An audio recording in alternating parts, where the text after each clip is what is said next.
there is a risk of sort of everybody being afraid of sort of the next thing, you know, and what it would mean. And imagine, I mean, the Big Dig, we scoff at it, we joke about it, whatever, but it transformed the city. I mean, there is no question about it. So Susan, this book that I was holding came to the attention of your, how did this come to being? How did you decide to use this, and how did you decide to excerpt this part of the book for the series? We have a whole sub-strand that's a part of American Experience that deals with the intersection of science and technology in American history. And so we have a long history of doing films about technological innovation and engineering projects, and we're always on the lookout for good stories. We've done, you know, the Alaska Pipeline story, the Penn Station, and Doug's book certainly came to our attention because we're always on the lookout for it. But I think the thing that's sort of interesting is in that transition from book to film, but Doug and I were talking about this earlier, that there's a whole, you know, sub-narrative that's a part of Doug's book that certainly Michael in the early days we were grappling with how to weave that into the film. And, you know, we had to sort of, focus on a much more focused narrative of the Boston story. And, you know, Doug did a whole another fascinating, you know, back and forth between these two brothers in New York. But, you know, I would say, Michael, that was probably one of the biggest challenges you had early on. Yeah, I mean, the most difficult thing with this is a very interesting format. It's less than 1 hour documentary film, and it's kind of, as a filmmaker, you kind of ask yourself what can fit the form, and you start off with wonderful, you know, books like the one that Doug wrote, which are just these vast collections of stories, and we wanted to try and tell the dueling story of New York and Boston, but it was so huge. Which is what the book is pretty much about, these two brothers who were trying to be racing to put the underground in Boston and New York. Yeah, and it's very detailed, kind of back and forth, and Doug does a wonderful job. If you haven't read the book, I suggest it, in weaving the stories and all of these, you know, just Americana at the time and putting it all together. That's really hard to suss that out in a, you know, less than 1 hour film. And, you know, the Boston story, you know, it was the first subway, which, you know, is unbeknownst to many people who always assume it is New York. Now, granted, the New York system is huge and much more significant, but I'm drawn to so many different parts of the story. But you know, I'm very much drawn to the Frank Sprague character. I think he represents a lot of you know, people starting out in their careers, whether you're an artist or an engineer or whatever, and just the risks and jumps and leaps of faith that you have to take in order to achieve what it is you want to achieve. Now, the Sprague name is known. I think most people may have heard of it in this room, Sprague Electronics, and there's various iterations of his lineage. But this story here, I think, is not so well known, and you know, to be able to go up against someone like Thomas Edison is a tough job. I think for the same reason Michael was drawn to the story of Frank Sprague is the same reason I was drawn to the story of the Boston subway in the first place, which was that the New York subway and the story of the New York subway has been told before, you know, and it's an amazing story, and it's a story rich with characters and history and so many different things, but the genesis for me in writing the book was that the Boston subway story had actually never really been told in complete book form. There have been small sort of things written about it here and there, but it had never been told sort of in length. And that was what was sort of appealing to me writing about the Boston subway, not just because I live here, but also because I wanted to tell a story that hadn't been told. Now, you know, One of the things your book did so well, which I think we were really trying to also capture in the film, was how many times the subway could not have happened. Right, right. and I think, you know, that kind of, you captured that well in your book, and I think that became something we tried to focus on in the film. One of the things that I heard people kind of snickering about is, of course, we had this rivalry with New York, and we came that close. If he hadn't had those sparks fly up on Jay Gould, Right. Would have New York have come in first on that if gold had gone ahead with it? Well, I If think that had the, succeeded? Michael's film does such a great job of sort of showing how Sprague so many times was sort of really at wit's end and sort of desperate. I don't know. I mean, one of the things I found interesting was how even though both cities had sort of spent roughly a decade studying subways, studying all the alternative sort of forms of transportation to horses, when Boston finally put a shovel into the ground, New York was still dickering. New York sort of really had enormous political issues and things that sort of just stopped it from progressing, even though in many regards New York should have beaten Boston. There were so many reasons why New York should have been faster than Boston, but they just couldn't get their act together for a lot of reasons, whereas Boston, a smaller city, a little more nimble, and had this mayor who was really a force on the issue. Boston sort of was able to get its act together quicker, but New York just struggled. And then there was that big blizzard that the movie starts off with. I think that resonates with a lot of people here 2 years ago when the gridlock that we saw. And then you have a mayor who says, look, we're going to get the private people out of this and we're going to try to make it a public transit system. Did that resonate for you? I'm sure it It must did, have. yeah. The blizzard was an amazing story. I mean, you could do a documentary just on that blizzard. Well, but I'm It's just a- saying, was it a force in getting us to get it before New York? I mean, was that part of what got it on people's radars to think about? Like we're thinking now, like what are we going to do with with our transportation problems today? In Boston, honestly, the issue was the congested streets. It's hard to, I mean, everybody in this room, I hope, is familiar with the geography of Boston. It's a very concise footprint, and it's just always dogged it in terms of its transportation. And, you know, the railroads were coming in from the north and south stations. You had these horse-pulled, you know, streetcars coming in from all over the place. And everybody was needing to live in this downtown area because that's where the jobs were. You were no longer, you know, self-sustaining farmers. Like So, today, sort of. Yeah, this kind of we're going, it's like reverse engineering now. But, you know, so everybody needed to be in the city, and the conditions were very squalid. We don't get too much into that in this, but one of the kind of pushes was to get people out of the city so that they could kind of have more of a healthy existence. So that was the driving push. Now, something like the blizzard, I think, highlighted across the entire eastern seaboard the need that, you know, in the blink of an eye, the transportation grid could be shut down. One other thing we weren't able to address in the film, but that I do talk about in the book a little bit, is that there was another sort of form of street railways that was sort of coming of age in the 1880s, which was the cable car. That San Francisco had sort of invented and experimented with the cable car, and it was working to a certain degree, and people were actually wondering if the cable car was going to be the future instead of the electric train. And it worked in San Francisco, and in fact, New York went down the road of the cable car and started using the cable car. Boston sort of thought about it and looked at the cable car as a real sort of potential future. But as Michael mentioned, the streets of Boston, as we all know, are very different than the streets of New York. New York has these long boulevards, you know, when you think of Broadway and Amsterdam, and the long streets that are perfect for a cable. You know, if you run a long cable underneath the length of Broadway, you can essentially run the entire city. But Boston does not have that. Boston has a lot of twisting, narrow streets, and a cable in Boston just would not work. And so Boston only briefly sort of thought about the cable car before just sort of dismissing it. Well, you know, we've all heard of Edison, but it sounds like he wasn't as imaginative as Sprague was. He liked electric lights, he understood that, but for using electricity for more heavy lifting kinds of things, was that just not on his, was Sprague more forward thinking? Well, I think Edison was amazing. I mean, obviously we're not even We're not in here to this room trash without it. Edison. But I mean, I think Edison was such a huge operation and extremely established.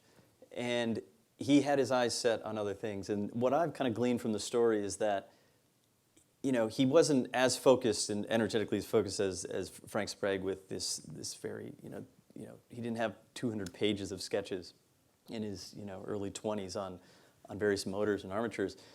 But he had a huge operation going. And, you know, at one point in the film it says that kind of Edison, you know, gave a nod and said, you know, his is the one true motor. I mean, he believed that. It was the best motor. You know, there were other people with competing motors. But I think he also knew that he was going to profit from this. He was the one building the power stations that were going to power these motors so that, his lights that were illuminating the night, he wanted to make money in the night and the day. So you make money in the day by having motors and having transportation systems that are reliant on electricity. That's my take from it. I'm no Edison scholar, but I mean, the writing seemed to be on the wall. Well, they were certainly different times. I mean, we know the Big Dig and how long that took, and like 90 days to do Richmond. I heard a nice little snicker from the crowd on that one. I mean, we have that, we have like even the extension of the Green Line. We'll be talking about it for 90 days times how many times, who knows? One other thing I want to just mention, I know as a researcher, as a reporter, and I'm sure, Michael, you feel the same way, one of my favorite things that I discovered when I was sort of researching for Sprague's story was this letter that he wrote where he said to Edison that sort of, I want to achieve the same fame with the motor that you achieved with the light bulb. So Sprague had that in his head. He sort of knew that as long as, and you make this point in the film, that Sprague knew as long as he stays with Edison, that he's never going to have that opportunity. I often say when I've talked about the book that you wonder if these two engineering geniuses had managed to work together for a decade. Imagine what might have happened, what they might have accomplished together. But it just wasn't meant to be because they each had their own agendas. Was it fun to recognize the signs on all those trolleys? You saw Bunker Hill and Norumbega Park. I saw that, if anyone knows what that is, the end of the line trolley system parks that there used to be. Now, how do we know? What do we take away from this? I mean, in terms of getting things done. I mean, was it the mayor? Was it the mayor being able to say, "Look, we're going to just do this"? Was there more public goodwill or trust of government to get things done? What was it that allowed these things to happen? Well, I mean, I don't think there were ever quite such simple takeaways, but I think one of the successes of the film is that the interplay that it reveals is absolutely necessary between the visionary and, a visionary is nowhere if they don't have a financier, and, the financier or businessman will only potentially advance something as far as he needs to serve his own business needs, and that there's a role for government. And so I kind of like that it highlights the intersection of all those three branches, and that without them, we can't advance it. It also highlighted the fears people had, and they seem silly now. The idea of going underground was so scary, but that was a true fear. These days we have other things we have to adjust to. Do you want to talk about that a little bit? Well, I think that I'm talking about like driverless cars that scares Sure. people. There are a lot of other things that we are scared of now. I think that the most, in my opinion, the most innovative ideas quickly become the most humdrum and accepted. And quickly they had how many people? 250,000 that first day? Yeah, they were chomping at the bit to just get out of this horrible situation they were in. They could ride free. I mean, it was fun. They discovered that it was quite fun to kind of, at least for a little bit, until they, Doug points out in his book that they quickly started complaining. On the first day, they were complaining about the turnstiles, which they had never even seen before. But I loved seeing Edison's light bulbs illuminating the whole thing, right? One of the interesting designs that they tackled was realizing that, because in Boston, the subways are quite shallow compared to New York, just having fewer steps to get underground so as to not inconvenience commuters. Just all of these, design thoughts were considered. And getting back to what I was saying, I just think that the more innovative an idea, the more quick, just think of we have phones in our pockets. Why the heck do we have a phone in our pocket at all times? When I was, growing up in the 80s and 90s, the phone was on the wall. And I could stretch a cord, but it was never on my person. And now it was quickly accepted, and it's a fabulous device. But Quickly accepted and immediately taken for granted. Exactly. I mean, and Exactly. And I was sitting there thinking about so many of these other films that we've made about Panama Canal and the Golden Gate Bridge and the Alaska Pipeline and the Grand Coulee Dam and all of these incredibly impossible to imagine. What's the thread that runs through them all then? Is it innovation? I think it's that leap of faith. It's innovation, but it's innovation that, is in large part also has to be fueled by a leap of faith. That's why I like the Puleo. But I would even go one step further back. I think the thread is, it starts with a person. It starts with one person who we can call whatever we want to, a dreamer, a visionary. I mean, you think of what Elon Musk is trying to do right now, and we sort of chuckle at some of the things he's talking about, putting a colony on Mars, and the driverless car we sort of joke about, but it does start with one person having an idea to do something. And the analogy I've sometimes used when I've talked about this is sort of throwing the football 100 yards down the field and then going to get it. That sometimes we have to do that. We have to sort of, as a society, the term that's become popular these days is a moonshot. We have to take those moonshots.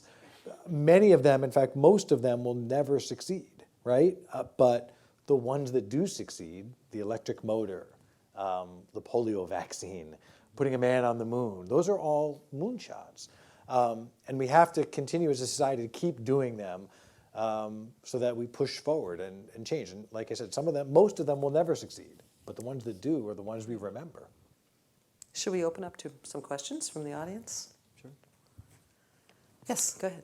I was wondering about the process of finding the film that was shown, the movie film from that era, and also the photographs. I can understand doing the historical research largely in large part from the newspapers. He was asking where do you get the archival footage, essentially, the stills and the moving footage? Yes. Well, these projects are huge undertakings from a research standpoint, and I've had the unbelievable opportunity to work on a number of these films for the past decade and a half, and there's nothing that I enjoy more than diving into the archives. And there are a lot of local repositories here in Boston that have fabulous photographs that I encourage you all to look up and check out. Historic New England, Boston Public Library, Boston Athenaeum, Massachusetts Historical Society. There is just so much history out there and living history. I mean, it's one thing to see these things online, and unfortunately, some of these archives with lack of funding, that sort of thing, are just kind of digitizing everything. But to me, the experience and understanding what the significance of the image or the document is actually seeing it and touching it, with white gloves on. And the footage, I mean, there's only so much footage of this time period. Obviously, motion pictures started in the 1890s, towards the later end, so there's some representation going on here in some of the footage that you see. But the Lumiere brothers went around and filmed some of the major sites and cities around the world, and Edison was making films as well. But I absolutely encourage you to support and to visit these archives. They are fascinating. Okay. Go ahead. Yes, as a Londoner, Michael, I know you went underground in London, and I'm just wondering. A lot of it was made. You made a lot in the film about the fear that people had going underground, as if the Bostonians were going to be the first people to ever go underground. And did they not talk about the London Underground there? I mean, was the communication so bad back then that they couldn't have all of the people from the legislature go and try it underground? I'm just curious if you... Yeah, no, that definitely, I mean, people knew about it. It had opened, but it was imperfect. And not everybody, could get up and get on a boat and go over to London and ride it. So it was still a mysterious thing. And it was steam-powered, coal-fired, so it was not pretty. Yes, it satisfied a need, but it certainly created a kind of an unattractive solution to a problem. So I would have to say that, yes, the fear was, largely kind of, I don't want to say it was going away, but it was still lingering. And certainly with the unearthing of all of these graves. And, just kind of it's more than that. I mean, it's also just, Boston kind of toying with the idea that they literally had to kind of like wrench away and dig away their past in order to move forward. This is such an entrenched city. It's so married to it's so proud of its history, and it literally had to dig through it in order to then become, an innovative city. Here we are in Hub Week. We're celebrating the innovation of Boston and the arts and science and everything. And that to me, this to me is a big first, not a first, but one of the firsts that represents what we're proud of today. Question? Yeah? Oh, I'm sorry, you have one right here. Sorry about that, we'll get to you. Go ahead. Michael, you had a lot to pack into 56 minutes or so. What pained you the most to cut out of the film, either in a storyline or archival material? I know it's very difficult. What'd you have me cut, Susan? I can't remember. I mean, I would say that it was, it was, we were sad to not be able to do more with New York, I think. Sad's probably not the right word, but it would have been nice to have been able to include that. That can be the follow-up film, right? Well, I mean, there's necessary fuel that you need for a documentary film that's dependent on imagery and communication. You can't neatly just kind of start a new chapter. You really have to kind of tie everything together. And so there was just some unfortunate kind of missing fuel and all of that. It was just too big, and gosh darn it, I'm from Massachusetts. I want to tell a Boston story, so I kind of lobbied for that, because I think it's a bigger story than just, when you see the map, they only kind of dug around the common. But think about that, what it took to just dig around the common, and to kind of convince, 450,000 people that populated the area that this was worthwhile. I encourage you all, you can still see, there is a marker on the common on Boylston Street that signifies the 910 bodies that were reinterred. You can take a walk through the old graveyard there, but go look for it and take a ride, from Boylston Street to Park Street and kind of think of these pictures. That marker is near Boylston and Tremont, right? Yeah, it's like kind of like, you can see it. There's like a mound of graves, and then you kind of have to wander down the hill a little bit, and you see this, it's very, Doug, modern. what did you feel you would have liked seeing and having written the book that didn't get in? Well, I remember when Michael and we met a number of times before he started filming and before we sort of went on camera. And I remember thinking, how is this going to come together? I mean, my book was, in essence, almost 400 pages, and how is he going to do all that in 50 minutes? And so I remember when he told me that the decision had been made to focus on Boston, there was certainly a part of me that was disappointed, but then the other part of me completely understood it. And also I just trusted sort of Michael implicitly that I knew this was going to be a good film, and I was just excited to have it happen. So If I think that it were 90 minutes instead of 60, what would you have liked to have added? well, obviously you mentioned, the brother of Henry Whitney was sort of a fascinating guy. Henry Whitney, I've often described him when I've talked about him. These are the two brothers who were vying to open up right. New York or Boston in a race to Right. get those So without subways going open. into too much of their history, but Henry Whitney was sort of a slacker growing up, dropped out of school, didn't really have sort of any career to speak of, no sort of focus in life until he started buying up real estate in Brookline. And then suddenly he was a very wealthy man. So his brother, William, was the exact opposite. His brother, William, was brilliant and bright and energetic and politically involved, and went to Harvard and went to Yale, married into a very wealthy family, became Secretary of the Navy under Grover Cleveland, and actually probably could have been President of the United States in 1896 if he'd wanted to be.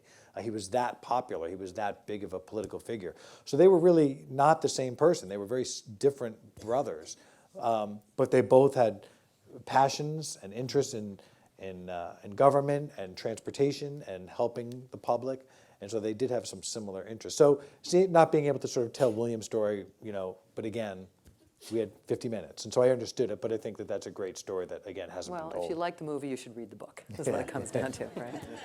Okay. Any other questions? Yes, right there.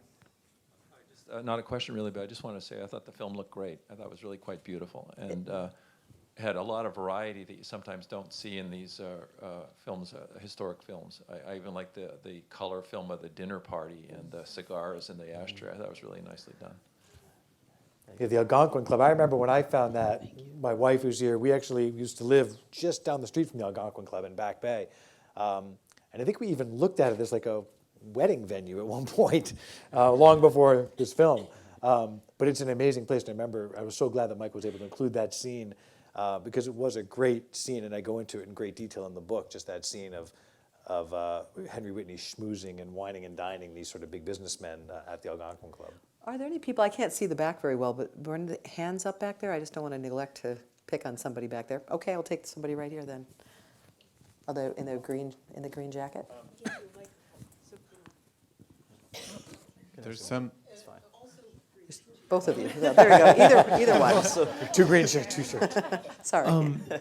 So I wanted to ask a question about how this relates to the present. So I moved to Boston after the Big Dig was already done. And I grew up in upstate New York, so I'm not a New Englander, but I came here and I'm an urban planner. I basically deal all day with basic people essentially saying, not in my backyard, no, that's a really bad thing, don't like change. And then also, I was, as a person who had been to prior Olympics, I was really excited about that concept. And then the general populace of Boston said, oh no, we can't possibly or don't want to host this grand national event and use it as an excuse to improve our public transportation system. And so I guess my question is Boston any longer capable of moonshots? You highlighted a whole series of people. You highlighted a large number of people who were in opposition to everything across the entire film, and somehow they didn't win. But it seems like they are winning right now. Well, It was the mayor, a lot of it, Well, wasn't it? it was a different time, I think is the short answer. But yes, of course we can achieve great things. We're the innovation city these days, don't you know? A quick answer to that, in my opinion, would be there was much less regulation back then, and there was a lot of backroom dealing. A lot. And the intersection of someone like Matthews and the good government movement happening at that time is very significant. Empowering the civic government to kind of take hold of things and kind of wrench it free from private enterprise. At the same time, you have private enterprise transforming itself and incorporating. You have corporations forming. So it's just like, there's so much change at this time in American history. There's so many folds that you can kind of get into. But I think that, if at the time it was kind of like this amazing time where you could pull a few strings and get things done. And Whitney had consolidated all the lines, right? Hadn't he put them together? A little bit of a monopoly there. He had some clout. He wanted to move things along. I mean, it was a different time. I don't know legally you could have done that so easily nowadays. No, definitely not. I mean, yeah, you can, as you mentioned the word monopoly, I mean, imagine someone today coming forward and saying they want to consolidate these 7 different businesses into one. We're going to take all the airlines at Logan and I'm going to own them. And trust me, I'll make it better. You can imagine the public sort of laughing him out the door. So yeah, it is a very different time. I mean, but your point's a valid one, and at the risk of, I'm not going to touch the Olympics debate, but. Or the race car thing. Yeah, go there. Well, the race car was a much smaller thing, but I do think it's a valid question of sort of, there is a risk of sort of everybody being afraid of sort of the next thing, and what it would mean. And imagine, I mean, the Big Dig, we scoff at it, we joke about it, whatever, but it transformed the city. I mean, there is no question about it. I mean, I know Conan O'Brien had, I think, some great joke where he said, only in Boston can you spend $15 million to get to the airport 15 minutes faster, But it did more than that, obviously. It changed the city, not just physically, but I think the emotional feel of the city. It tore down a wall. It connected neighborhoods. It did things that nothing else could do. So I think that there is a risk of saying no and sort of being quick to sort of just have a gut reaction of, that's a bad idea, without embracing the debate first. And even when things are built, I mean, look back at when the Hancock Tower went up. It was a folly. Everyone thought it was ridiculous. The glass kept popping out. I mean, now everyone thinks it's a beautiful building, but there is a little resistance to change, I think, all the time. Yeah. And I'm going back to this thing. I was looking at Matthews, the mayor, who allowed things to push forward. His quotation that there's simply yards for the storage of cars. The time has come for action. I mean, it took a little leadership on the mayor's part too to push things ahead. Are there other questions? Maybe. Oh, sorry. Who else had one? Oh, sorry. Go ahead. Yeah. I was struck by the similarities with driverless cars today, and there's some fear that driverless cars will be so efficient that we'll have clogged streets again. So does your research give you any insight into what problems we may face when Boston is once again clogged with vehicles that don't need manure and hay. And you can't honk at them to get out of the way or anything. Yeah. They don't No, respond. I mean, I, at the risk of sort of going down that road, no, I don't really know sort of how that will play out. I mean, the driverless car, I think, it's a long way away from happening still, where we'll have a society of driverless cars. Well, right, there's not the, I mean, there was a huge need, there was a problem. There was a problem that the underground, Right. whether it was going to be an overground or an underground, but some sort of a mass transit system was there to solve. And I think that's probably part of what's missing with the... Well, the historian, she's an urban planner, Asha Agrawal, who was in the film, talks a lot about this. She writes about, urban planning and issues. And any solution doesn't solve. You will never solve congestion. Right. You will just bring more people into the city. If you build it, they will come. The Big Kind of Dig thing, did right. the same thing. It just brings more people into the city. So that Rapid Transit Commission report was really one of the first of its kind. This kind of all-encompassing study that looked at every single angle. It offered, a dozen solutions to how you can cope with all of the transformations that needed to happen. Of course, the subway is what kind of was focused on. But if people want to be in cities, there's always going to be people in cities to move. Yeah, and that was kind of wonky, that thing, but that did conclude that the subway was the way to go, and then there was the vote, and it seems like people got on board, maybe because of that, I don't know. Are there any other questions? I don't know where the microphone went. Oh, there you are. Any other questions? Yeah, yeah, go ahead. Oh, do you have somebody up there? Yeah. Oh, I thought is your hand up? I just had. Okay. Front Couldn't row here. tell. Am I cutting something He's off? got a microphone. I just had a comment on the 2 questions back. Is it possible that the naysayers and kind of the little people were just not as well heard back then, or throughout history, the small person that is mad that they're putting a subway in their backyard has a much greater voice now because of the internet and social media, and I guess it's more just a comment or a curiosity The about. merchants and the businessmen back then, they were pretty vocal. They were heard, they were definitely heard, and you saw what the vote was. I mean, it was a close vote. This was not something where it wasn't like it steamrolled and sort of Wasn't a mandate. the merchants were not heard. They were heard. I mean, if you read the papers back then, people felt like they were steamrolled, because he did do this, he did kind of a series of, it was not a lot more difficult than one thing that was passed. Right. A series of things had to kind of happen. Right. And one of them was like, let's get it done at December 30th when nobody's around, when we got the right people in the room, and then so that we can get the vote on the ballot, all these things. So there's always various sides of people complaining. Oh, there's a question back there, I In the back. see. Here first, and then we'll continue to make our way back. I was struck by We'll have you the take this conclusion question of and the one movie. more, maybe. Yes, go ahead. You're left with the story of the great result of this technical innovation. And yet what you had looming beyond that was the next big technical innovation, the internal combustion engine that was going to, in some ways, make the subways almost an afterthought for a while, which in my mind raised a sort of technological question about Sprague's engine and whether the current developments in electrical engines are based on the designs that he created back in the 1800s. Are we about to see his designs come back and begin to replace the internal combustion engine?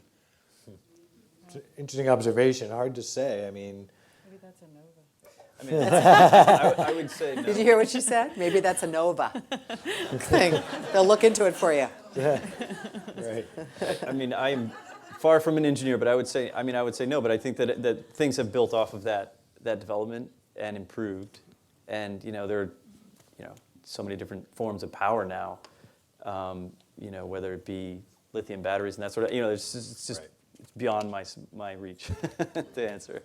Okay, maybe one more question if there is one. Otherwise, we're going to wrap it up. And there's one more right there. Just a quick question, going back to the votes. If around 450,000 people I couldn't, I'm not quite clear, did they all actually live in that area, or they lived and worked in that area? But it's not representative of the voting public at the time. Also, women didn't have the vote back then either. Right. So who was actually voting, those 30,000 or so that voted? Who do you think they were? Property owning men, I assume, Right. is It was men and I think people who were most affected, city residents, really people who were living, right downtown, and sort of that's where the merchants, and it was sort of that group of people. I'll leave you with one bit of trivia, which I always like to throw out. The day before that vote, which is why I'm saying it, the day before that vote, there was a baseball game in Boston between the Boston baseball team and the New York baseball team. Mm-hmm. Anybody know the name of the Boston baseball team in 1894? Everybody says the Braves, and it's not the Braves. Some other kind of socks, a different color? What's that? Another kind of socks of a different color? saying No? red stockings. No, not the Red Stockings. What's that? No? Yeah, that would be painful. It's the Boston Bean Eaters. Who knew? They were the Boston Bean Eaters, and they beat the New York Giants that day. And then the next day, Bostonians went to vote and voted for the subway. There you go. And on that note, so you always learn something when you come to WGBH. Before the I'd like to thank again our panelists here, Susan. We've got Susan Bellows in the center here, producer for American Experience, Mike Rossi, who is the filmmaker, and Doug Most, the author of the book, The Race Underground. Thank you for coming, and there are refreshments in the lobby.